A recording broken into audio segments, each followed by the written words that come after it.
வாசலுக்கு வாசல் வண்ண வண்ணமாக இங்கே அங்கே ஓடி விளக்கேத்து அடக்கத்திருட்டு போச்சு பட்ட பகலாச்சு எங்கும் இன்பம் எழும் பூ பூத்து நல்லவர்க்கெல்லாம் எதிர்காலமே நம்பிக்கை வைத்தால் வந்து சேராதா உள்ளங்கள் எல்லாம் ஒன்று கூடினால் உள்ளங்கையில் தான் வெற்றி வாராதா.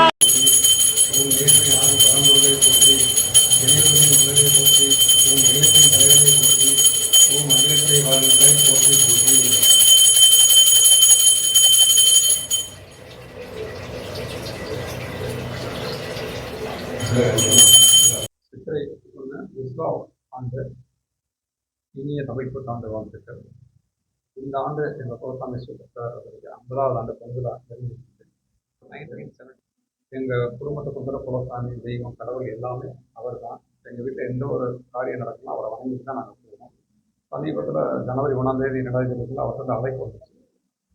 நாங்கள் குடும்பத்தோடு போய் அவர் காலில் வந்து ஆசீர்வாதம் வாங்கணும். கிட்டத்தட்ட 40 நிமிடங்கள் எங்களுக்கு அவர் ஒதுக்கி எங்களோட லைன்ஸ் பண்ணி பேசினது எங்கள் லைஃப்பில் மறக்க முடியாத தருணம். நிறைய கிஃப்ட் போட்டு கொடுத்தாரு.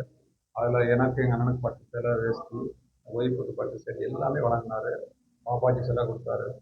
எங்களுக்கு அது வந்து ஒரு பெரிய சந்தோஷத்தை ஏற்படுத்தி தலைவரை பார்த்ததுக்கப்புறமும் நாங்கள் இந்த கோயில் பணியை தொடர்ந்து செஞ்சு கொண்டே இருக்கோம். இது காலத்துக்கு இருக்கும், தலைமுறைக்கு இருக்கும். மதுரை மாவட்ட திருமாவட்ட அருள்மிகு ரஜினி கோயில் எல்லா காலத்துலையுமே இது செயல்பட்டு கொண்டே இருக்கும். ஏற்கனவே பார்த்தீங்கன்னா மூலவர் சிலைக்கு திருவாச்சி நாக இதுவும் வச்சுருந்தோம். இப்போ உற்சவர் சிலைக்கு வந்து திருவாச்சி ப்ளஸ் தாராபாத்திரன்றது பார்த்தீங்கன்னா 24 hours அதில் தண்ணி ஊற்றி ஒரு சின்ன ட்ராப்பாக சிலையில் வச்சுருக்கோம். அது சிவலிங்கத்துக்கு வச்சுருப்பாங்க, அதுவும் பார்த்துருக்கோம். ஃப்ரண்ட்டில் பார்த்தீங்கன்னா ஆர்ச்சி விளக்கு வச்சுருக்கோம். ஒரு 6-8 விளக்கு எப்போ பார்த்தாலும் எரிஞ்சிட்டே இருக்கிற மாதிரி. ஏன்னா அவர் எங்களுக்கு கடவுள்ன்றதுனால ஒரு கடவுளுக்கு என்னென்னலாம் ஒரு கோயிலில் செய்வாங்க அது எல்லா விஷயத்தையும் நாங்கள் அவர் செஞ்சுருக்கோம். தலைவர் தமிழ் சினிமாவுக்கு வந்து இந்த ஆகஸ்ட் 14 வந்துச்சுன்னா 50ஆம் ஆண்டு ஸ்டார்ட் ஆகுது. அதை குறிக்கும் வகையில் நாங்கள் இந்த விஷயத்தை செஞ்சுருக்கோம். அந்த உற்சவர் சிலைக்கு இந்த விஷயங்கள் செஞ்சுருக்கோம். 50ஆம் ஆண்டில் இன்னும் ஒரு மிகப்பெரிய லெவலில் ஒரு ஃபங்க்ஷன் நடத்துவோம்.